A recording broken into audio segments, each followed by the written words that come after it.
گفتگو تو روزمرہ کی ہوتی ہے، لیکن کوشش یہ ہوتی ہے کہ کسی طرح سے اس میں وہ نکال لیں ہم علمی نقطے. تو ان سے بات ہو رہی تھی تو کچھ معاملہ ان کی سمجھ میں آیا، تو مجھے کہنے لگے کہ یہ معاملہ کچھ جو آج سمجھ میں آیا یہ 3 سال پہلے کیوں نہیں میری سمجھ میں آیا. تو میں ان سے یہ گزارش کر رہا تھا کہ بھائی بات یہ ہے کہ اگر آپ آئنسٹائن کی فلسفی کلاس 5 میں سمجھنے کی کوشش کریں تو وہ پلے نہیں پڑے گی. تو آئنسٹائن کی جو فلسفی ہے، میں اس کی تھیوری کی بات نہیں کرتا، اس کی فلسفی وہ تو آپ کو اس وقت سمجھ آئے گی جب آپ سائنس میں ماسٹرز کر رہے ہوں گے. تو اگر جب آئنسٹائن کی فلسفی آپ کی سمجھ میں آئے تو آپ یہ گلا شکوہ کرنے کے لیے ڈنڈا لے کے چلے جائیں اس ٹیچر کو مارنے جو کلاس 5 میں پڑھاتا تھا آپ کو، اور اس سے جا کے یہ کہیں کہ آج جو میری سمجھ میں فلسفی آئی یہ کلاس 5 میں کیوں نہیں آئی تھی. کسی بھی بات کو سمجھنے کے لیے ایک ذہنی استعداد کی ضرورت ہے. وہ علم اور وہ بات ہمیشہ سے تھی اور ہمیشہ رہے گی، لیکن اس کو سمجھنے کے لیے انسان کی ذہنی استعداد اپنے وقت پر جا کے پیدا ہوتی. اور استعداد کا پیدا ہونا جو ہے یہ ایوولوشنری پروسیس ہے، ریولوشنری نہیں. یہ گریجولی انکریز ہوتی ہے استعداد انسان کی، اور بہت ہی ویل انٹیگریٹڈ یہ سسٹم ہے. آپ ایک چیز پہلے سیکھیں گے، پھر اس کے بعد اس سے اگلا نقطہ، اس سے اگلا نقطہ، اس سے اگلا نقطہ کرتے کرتے آپ دن بہ دن سیکھتے جاتے ہیں، حتیٰ کہ انسان مر جاتا ہے لیکن سیکھنے کا عمل جاری رہتا. اس میں سے کوئی ایک درمیان میں سے سٹیج غائب ہو جائے تو اس سے اوپر کی چیزیں سمجھ نہیں سکتے، وہ استعداد ڈیولپ ہو ہی نہیں پاتی. اس کو ہم عرف عام میں کہتے ہیں کہ کچا پن رہ گیا انسان میں. تو علم کی وہ چیزیں جس سے انسان کے اندر سکون پیدا ہوتا ہے وہ بھی اپنے وقت پر انسان سیکھ پاتا ہے، اس کے بغیر سیکھ نہیں سکتا. تو یہ کہنا کہ صاحب یہ بات 3 سال پہلے کیوں نہیں میری سمجھ میں آئی. اسی طرح ایک بات مجھے اکثر لوگ کہتے رہتے ہیں، ابھی بھی ایک ساتھ جب میں اندر آ رہا تھا تو کہا، اب وہ کچھ لوگوں کے ذہن میں شاید یہ ہوتا ہے جو لوگ اتنا تیزی سے میرے قریب آتے ہیں تو وہ اگر میں ان کے ساتھ کرخت ہو جاؤں تو میری زندگی آسان ہو جائے گی. تو الزام وہ مجھ کو ڈیسنٹ ورڈز میں دیتے ہیں کہ صاحب آپ ہی کا فالٹ ہے، آپ ملتے ہر آدمی سے ایسے ہیں کہ ہر آدمی یہ سمجھتا ہے کہ آپ اس کے بہت کلوز ہیں. وہ بات میں آپ کو ایک فقیرانہ یہ اسی بنیاد پہ سمجھانا چاہتا ہوں کہ یہ سنت نبوی صلی اللہ علیہ وسلم ہے اور ان کا حکم بھی ہے. یہ یاد رکھیے کہ دونوں ہی چیزیں ہیں، کہ سنت بھی ہے اور آپ صلی اللہ علیہ وسلم کا حکم بھی ہے کہ آپ ہر ملنے والے سے اس طرح سے ملیے کہ ہر آدمی اپنی اپنی جگہ یہ سمجھے کہ اس سے زیادہ آپ کو عزیز کوئی نہیں. یہ جو آداب فقیری ہے یا اخلاق فقیری، یہ اس کی ایک بنیادی شرط ہے کہ جب آپ کسی سے ملتے ہیں تو اتنی محبت سے ملیے. میں منافقت نہیں کہہ رہا، محبت کہہ رہا ہوں. اس قدر محبت سے ملیے کہ ہر آدمی اپنی جگہ یہی محسوس کرے کہ وہ آپ کے سب سے زیادہ قریب ہے. تو فقیر آدمی یہ مت سمجھ لیجئے کہ میں یہ دعویٰ کر رہا ہوں کہ میں فقیر ہوں، ایسی بات نہیں. فقیری کی تو ہوا بھی نہیں مجھ کو چھو سکی ابھی تک. لیکن فقیر کو جو پہچاننے کے قصے میں آپ کہتے رہتے ہیں فقیر کو کیسے پہچانا جائے، تو یہ بہت سی ایسی چیزیں آپ کو مل جائیں گی. میں کہا کرتا ہوں کہ فقیر کی ایک پہچان یہ ہے کہ وہ ترک سنت نہیں کرتا. یہ سب سے بڑی پہچان ہے فقیر کہ اگر آپ اس کو گہرائی سے دیکھیں گے تو اس کے یہاں ترک سنت نہیں ہے. بالکل سنت ہر کام میں ہے، تو وہ ہر کام میں آپ صلی اللہ علیہ وسلم کی سنت کی پیروی کرنے کی کوشش کرتا ہے. تو آپ لوگ چونکہ سبھی اچھے لوگ ہیں، بھلے لوگ ہیں، اور آپ سب کی خواہش یہ ہے کہ آپ کو اعلیٰ پائے کی ولایت حاصل ہو جائے۔ تو بھائیو، میری گزارش آپ سے یہ ہے کہ زندگی کے اندر جب بھی کوئی کام کرنے لگے، کوئی قدم اٹھانے لگے آپ، تو ایک لمحے کو یہ یاد کر لیجئے کہ ہم نے کلاس 5 میں، بلکہ کلاس 5 تک وہ دینیات کہلاتی تھی ہمارے زمانے میں، آپ لوگ نئے زمانے کے لوگ ہیں، آپ کے زمانے میں اسلامیات کہلاتی ہے۔ تو دینیات کا ایک بڑا حصہ آپ صلی اللہ علیہ وسلم کی حیات طیبہ پر مشتمل ہوتا تھا ہمارے زمانے میں، اور یہ آپ صلی اللہ علیہ وسلم کی حیات طیبہ کا ایک معجزہ بھی ہے کہ ہم کلاس 5 میں پڑھی ہوئی باتیں اکثر بھول چکے ہوں گے، لیکن حیات طیبہ یاد رہتی ہے ہمیں، وہ نہیں بھولتی، پوری اپنی تفصیلات کے ساتھ ہر ایک کو آپ میں سے یاد ہوگا۔ تو جب بھی ہم کوئی قدم اٹھانے لگیں، کوئی ریاکشن شو کرنے لگیں، تو ہم یہ دیکھ لیں کہ ایسے موقع پہ آپ صلی اللہ علیہ وسلم نے کیسا بیہیو کیا تھا، سمپلی اس کی پیروی کر لیجئے آپ، تو ولی اللہ بن جائیں گے اسٹریٹ اوے، اس میں کوئی شک نہیں ہے، کیونکہ آپ صلی اللہ علیہ وسلم کی حیات طیبہ جو ہے وہ عملی قرآن ہے۔ کتابی قرآن تو جو ان پہ نازل ہوا، اور عملی قرآن آپ صلی اللہ علیہ وسلم کی حیات طیبہ ہے، پوری طرح امپلیمنٹ کیا ہوا تھا آپ صلی اللہ علیہ وسلم نے قرآن کو اپنی زندگی، تو قرآن کی پیروی ہو جائے گی سنت کی پیروی کرتے ہوئے۔ تو جو آدمی قرآن کی پیروی کرتا ہے وہ ظاہر ہے اللہ کا محبوب ہے، اور جو اللہ کا محبوب ہے وہ اس کے قریب ہے، اس کا دوست ہے، اور ولی اللہ کہتے بھی دوست ہی کو ہیں، اللہ کے دوست۔ تو یوں آپ ولی اللہ سے بن جائیں گے۔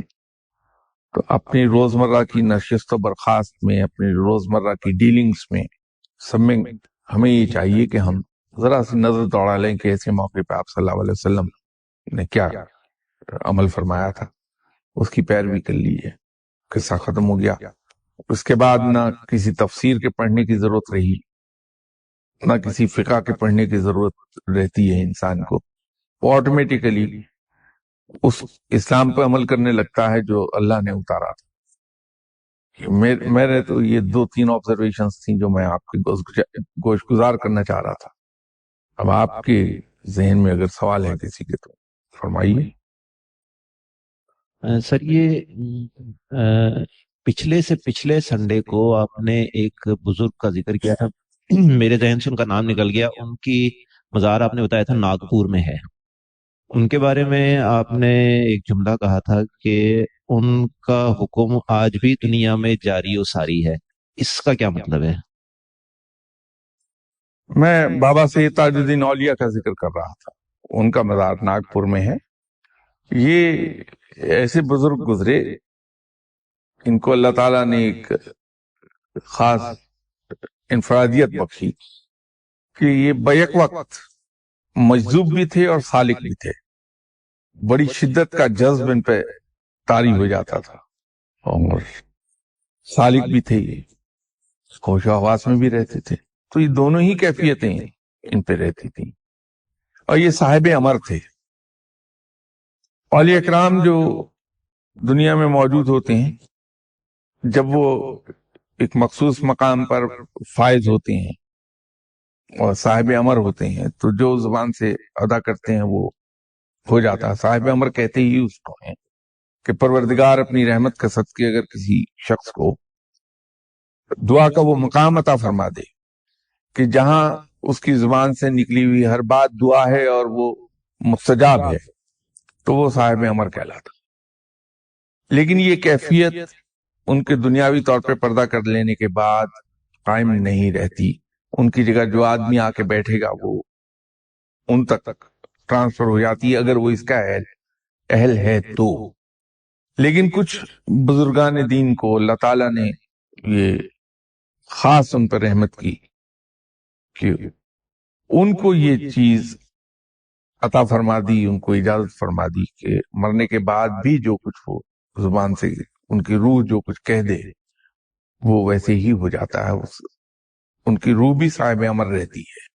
تو اس کو ہم کہتے ہیں کہ ان کا حکم جاری و ساری ہے، وہ یہ ہے۔ یہ اس لحاظ سے بہت کمال کے آدمی تھے کہ ان پہ جذب بھی بہت شدت کا طاری ہوتا تھا، اور